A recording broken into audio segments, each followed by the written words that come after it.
اعوذ باللہ من الشیطان الرجیم بسم اللہ الرحمن الرحیم السلام علیکم۔ آج ہم پڑھیں گے سورہ نساء رکو نمبر 12 سے تفسیر۔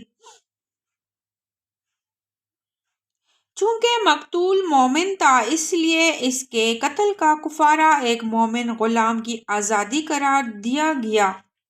نبی صلی اللہ علیہ وآلہ وسلم نے خون بہا کی مقدار 100 اونٹ یا 200 گائیں یا 2000 بکریاں مقرر فرمائی ہے۔ اگر دوسری کسی شکل میں کوئی شخص خون بہا دینا چاہے تو اس کی مقدار انہیں چیزوں کے بازاری قیمت کے لحاظ سے معین کی جائے گی۔ مثلاً نبی صلی اللہ علیہ وآلہ وسلم کے زمانے میں نقد خون بہا دینے والوں کے لیے 800 دینار یا 8000 درہم مقرر تھے۔ جب حضرت عمر کا زمانہ آیا تو انہوں نے فرمایا کہ اونٹوں کی قیمت اب چڑھ گئی ہے، لہٰذا اب سونے کے سکے میں 1000 دینار یا چاندی کے سکے میں 12000 اور درہم خون بہا دلوایا جائے گا، مگر واضح رہے کہ خون بہا کی یہ مقدار جو مقرر کی گئی ہے قتل عمد کے صورت کے لیے نہیں ہے بلکہ قتل خطا کی صورت کے لیے ہے۔ اس آیات کے احکام کا خلاصہ یہ ہے، اگر مقتول دارالاسلام کا باشندہ ہو تو اس کے قاتل کو خون بہا بھی دینا ہوگا اور خدا سے اپنے قصور کی معافی مانگنے کے لیے ایک غلام بھی آزاد کرنا ہوگا۔ اگر وہ دارالخراب کا باشندہ ہو تو قاتل کو صرف غلام آزاد کرنا ہوگا، قاتل کو صرف غلام آزاد کرنا ہوگا، اس کا خون بہا کچھ نہیں ہے۔ اگر وہ کسی ایسے دارالکفر کا باشندہ ہو جس سے اسلامی حکومت کا معاہدہ ہے تو قاتل کو ایک غلام آزاد کرنا ہوگا اور اس کے علاوہ خون بہا بھی دینا ہوگا، لیکن خون بہا کی مقدار وہی ہوگی جتنی اس معاہد قوم کے کسی غیر مسلم فرد کو قتل کر دینے کی صورت میں ازروئے معاہدہ دی جانی چاہیے، یعنی روزے مسلسل رکھے جائیں، بیچ میں ناغہ نہ ہو۔ اگر کوئی شخص عذر شرعی کے بغیر ایک روزہ بھی بیچ میں چھوڑ دے تو از سر 9 روزوں کا سلسلہ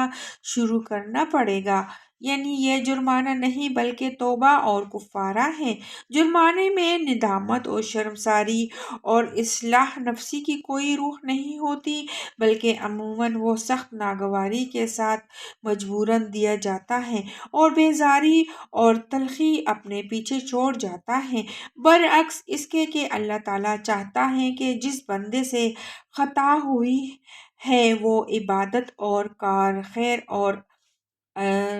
ادائے حقوق کے ذریعے سے اس کا اثر اپنے روح پر سے دھو دے اور شرمساری اور ندامت کے ساتھ اللہ کی طرف رجوع کرے، تاکہ نہ صرف یہ گناہ معاف ہو بلکہ آئندہ کے لیے اس کا نفس ایسی ہی غلطیوں کے عادے سے محفوظ رہے۔ ابتدائے اسلام میں السلام علیکم کا لفظ مسلمانوں کے لیے شعار اور علامت کی حیثیت رکھتا تھا، اور ایک مسلمان دوسرے مسلمان کو دیکھ کر یہ لفظ اس معنی میں استعمال کرتا تھا کہ میں تمہارے ہی گروہ کا آدمی ہوں، دوست اور خیرخواہ ہوں، دشمن نہیں ہوں۔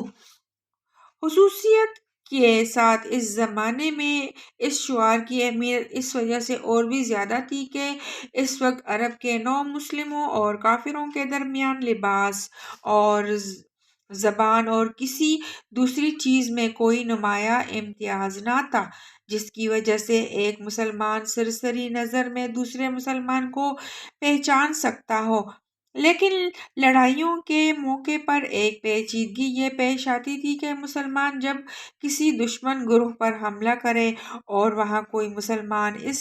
لپیٹ میں آ جاتا تو وہ حملہ آور مسلمانوں کو یہ بتانے کے لیے کہ وہ بھی ان کا دینی بھائی ہے، السلام علیکم یا لا الہ الا اللہ پکارتا تھا، مگر مسلمانوں کو اس پر یہ شبہ ہوتا تھا کہ یہ کوئی کافر ہے جو محض جان بچانے کے لیے حیالہ کر رہا ہے، اس لیے بسا اوقات وہ اسے قتل کر بیٹھتے تھے۔ آیت کا منشا یہ ہے کہ جو شخص اپنے آپ کو مسلمان کی حیثیت سے پیش کر رہا ہے، اس کے متعلق تمہیں سرسری طور پر یہ فیصلہ کر دینے کا حق نہیں ہے کہ وہ محض جان بچانے کے لیے جھوٹ بول رہا ہے۔ ہو سکتا ہے کہ وہ سچا ہو اور ہو سکتا ہے کہ جھوٹا ہو، حقیقت تو تحقیق ہی سے معلوم ہو سکتی ہے۔ تحقیق کے بغیر چھوڑ دینے میں اگر یہ امکان ہے کہ ایک کافر جھوٹ بول کر جان بچا لے جائے تو قتل کر دینے میں اس کا امکان بھی ہے کہ ایک مومن بے گناہ تمہارے ہاتھ سے مارا جائے۔